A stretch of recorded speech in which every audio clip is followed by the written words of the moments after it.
ஒரு முறை ஒரு காட்டுல ஒரு பாம்பு ஒரு மின்மினி பூச்சியை துரத்திட்டு போயிட்டு இருந்துச்சு. உடனே அந்த மின்மினி பூச்சி நின்று அந்த பாம்பை பார்த்து கேட்டுச்சு, நான் ஒரு 3 கேள்வி உங்ககிட்ட கேட்கலாமா அப்படின்னு. அந்த பாம்பும் சரி கேளு அப்படின்னு சொன்னச்சான். மின்மினி பூச்சி கேட்டுச்சான், முதலில் நான் உங்களுடைய உணவாக இருக்கிறேனா? பாம்பு சொன்னது இல்லை.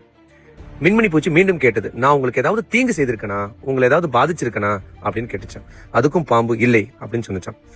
மின்மினி பூச்சி மீண்டும் கேட்டது, அப்ப ஏன் நீ என்ன துரத்துற, நீ ஏன் என்ன கொல்லணும்னு நினைக்கிற அப்படின்னு கேட்டுச்சான்.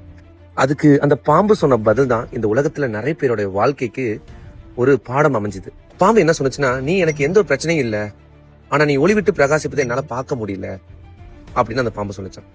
நண்பர்களே, இது பாம்புக்கும் மின்மினி பூச்சிக்கும் மட்டும் நடக்கிற கதை அல்ல. நம்ம சமூகத்துல, நம்ம சுற்றியுள்ள ஒரு இடத்துலயும் இப்படிப்பட்ட பலர்கள் இருப்பாங்க. அவங்க நம்மளை காயப்படுத்தவோ, தாழ்த்தி காட்டவோ, அவமதிக்கவோ, நம்மை பற்றி கெட்டதா பேசவோ எந்த காரணமும் தேவைப்படாது. அவங்களுக்கு ஒரே ஒரு விஷயம் மட்டும்தான் உறுத்திட்டே இருக்கும். அதாவது நம்ம